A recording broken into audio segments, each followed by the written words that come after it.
Okay, so this is my testimony of what happened on the beach. I'm quite comfortable telling you this story today. It happened about 7 or 8 years ago, so I've had a bit of time to heal from it and recover from it. If you had something similar happen and you're not quite that comfortable with it yet, that's okay. Just give it some time. In time, it will be easier for you to tell the story. It's taken a long time for me to get to a point where I can actually tell the story and record it and put it on some sort of platform to share. I was 22 at the time, and I was on a lunch break. It was my lunch break, and I decided, fortunately, where I was working was quite close to the beach. It was walking distance from the beach. And for my lunch break, I decided that I would go down to the beach and just spend some time in the Word and in prayer, and just spend some time with God for the hour that I had for my break. And so I took my Bible bag, went down to the beach, found a rock. I had a specific rock that I like to sit at and just spend some time there, just quietly, just enjoying nature and just spending some time with God. And I'd finished reading the scripture that I wanted to read, and I'd finished just praying in my heart, and then I sort of just started looking at the waves and the beach and just taking all the beauty of it in. And it was one of those really beautiful days where the waves were just clear. It was this beautiful turquoise color with a white foam inside of the waves. It was just gorgeous, and I was just taking all of this in. And I decided I still had some time left of my break, so I started to go for a bit of a walk. I started walking, I had my Bible bag in hand, and what I didn't realize, I was so taken back by the beauty of the nature that I had stopped being aware of my surroundings. And I got to a point where I sort of just noticed this guy in the corner of my eye, and I didn't really pay him any mind at the time. And I saw that he was moving closer towards me. He was walking towards my direction. And when I looked back again, I realized that I had wandered off too far. I was out of view from the other people who were on the beach as well. And this guy just walked straight up to me, and I got a bit of a fright, and he just asked me for money, and I told him I didn't have any money. And he grabbed my Bible bag, and I asked him, please, don't take it. At the time, I was still silly enough to think that the Bible that I had in the bag, which I'd saved for, which was really special to me, was more valuable than my life was, which I didn't quite click at the time. But it ended up in a bit of a wrestling. It was moments, and this guy had me pinned to the ground. I was on the beach, pinned to the ground, and we started having a full-on wrestle. He was extremely aggressive, very, very, very strong. Immediately he went for my throat, started strangling me. He was very, very strong. He had such a tight grip, and I couldn't quite catch what on earth. It's one of those this cannot be happening moments. And so he started strangling me, and I was just started to try and get his hand off my neck, and it was a fight. It really was a fight. And eventually he must have gotten tired of trying to strangle me and me being so feisty, I guess. And he turned me around, and by this time we had struggled so much and wrestled so much that I was basically with most of my lower body in the water, and I think the tide was coming in as well, if I remember correctly. So he turned me around. Remember, this is a guy that I've never ever seen before. I've never seen him since. And here he is, literally trying to steal my life from me. You cannot imagine being there unless something like that has happened to you. It's really a terrifying experience. I remember after I'd been turned around, I had my stomach on the sand, and he had me turned around with most of my lower body in the water. And I remember looking back where there were supposed to be people, and I saw this sand dune, and oh gosh, I just felt so alone, so abandoned. And this guy started doing something with my neck that I didn't quite click. He pulled my head back. I didn't get it. My dad had taught me a little bit of wrestling, but not really much. And I instinctively just lifted up my shoulder, as he was just trying to pull my neck back. And then he turned my head the other way, and he did the same thing, and I lifted my shoulder again. I didn't quite catch what he was doing. And then he turned my head again, and I realized that this guy was trying to break my neck. And that was one of those life flash before your eyes moments. I realized that this is it. He is this is it. He's gonna break my neck, and this is the end of my life. And in that split second, I had a couple of thoughts. And the one thing that I thought is, obviously I thought about the people that I would leave behind. My parents at the time, I wasn't married yet. My parents, family members, and people who would find my body on the beach and not quite know what had happened. And that was quite a frightening thought.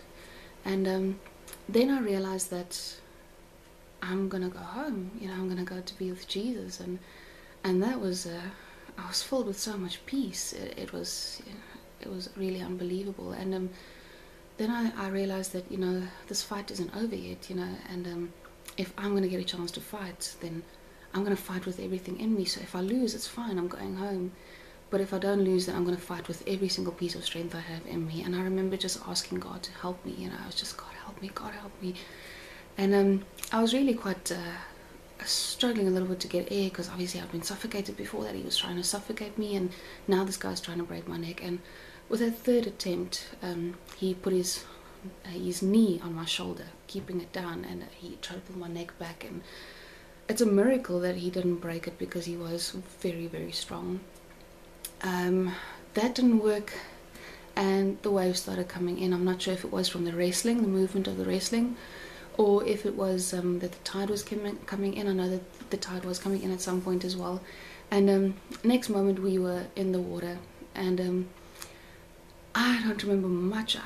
It's such a crazy, you can't put exactly this happened and that, or that it took this long. It felt like forever. But later I worked out that this whole wrestling was something in the region of 20 minutes with this guy, but he was fiercely strong.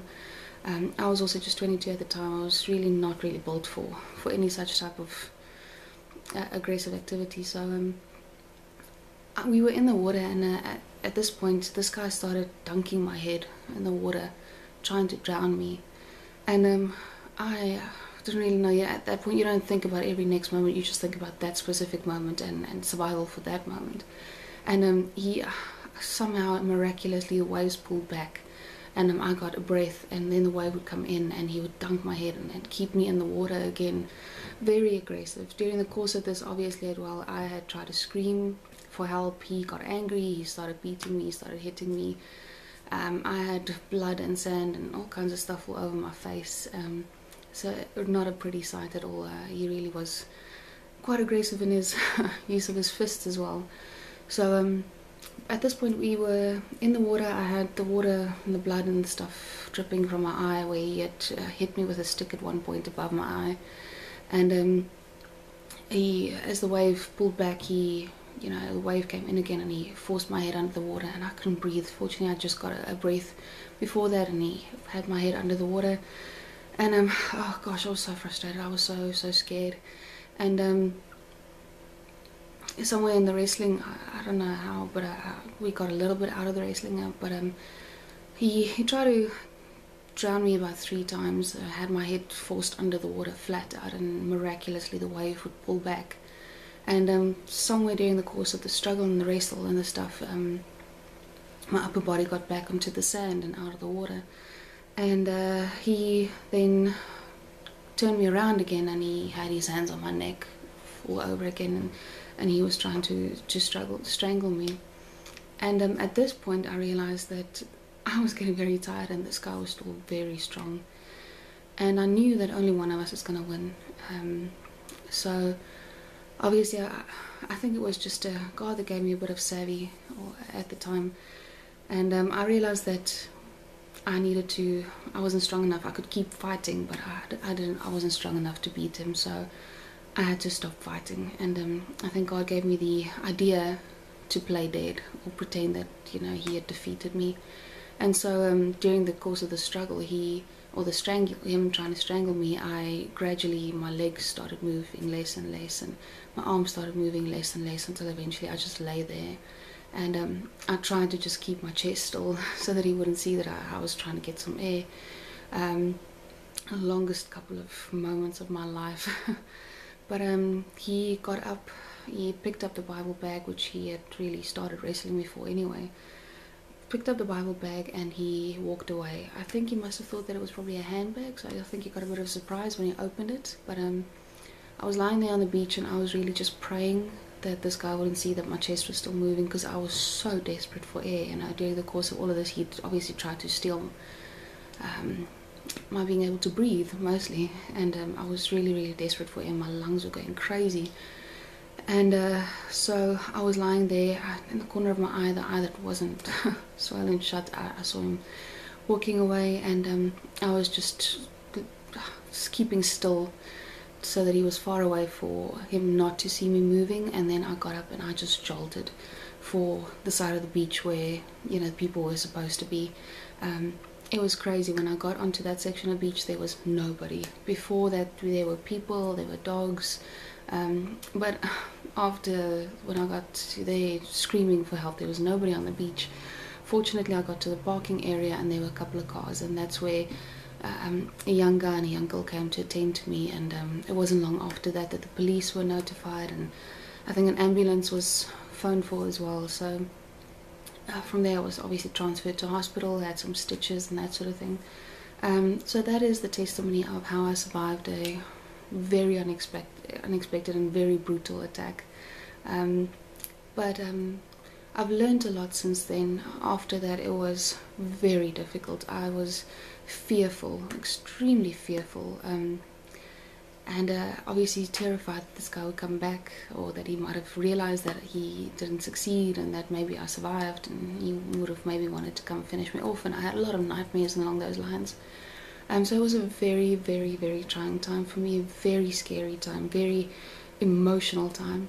But through it, I have learned so much. And as I share more messages with you, I'll gradually share some of the things I've learned. But I've learned that there are miracles, even if you don't see them. It's not a miracle that I was attacked. It's a miracle that I survived. It's not a miracle that a guy tried to break my neck. It's a miracle that he didn't succeed. It's not a miracle that a guy tried to strangle me. It was his free will, his choice. It's his bad, negative, evil decision that he made. But it's a miracle that he didn't succeed in strangling me. It's not a miracle that he forced my head into the water and tried to drown me, but it's a miracle that the waves kept pulling back. And so there are lots of little miracles throughout the story.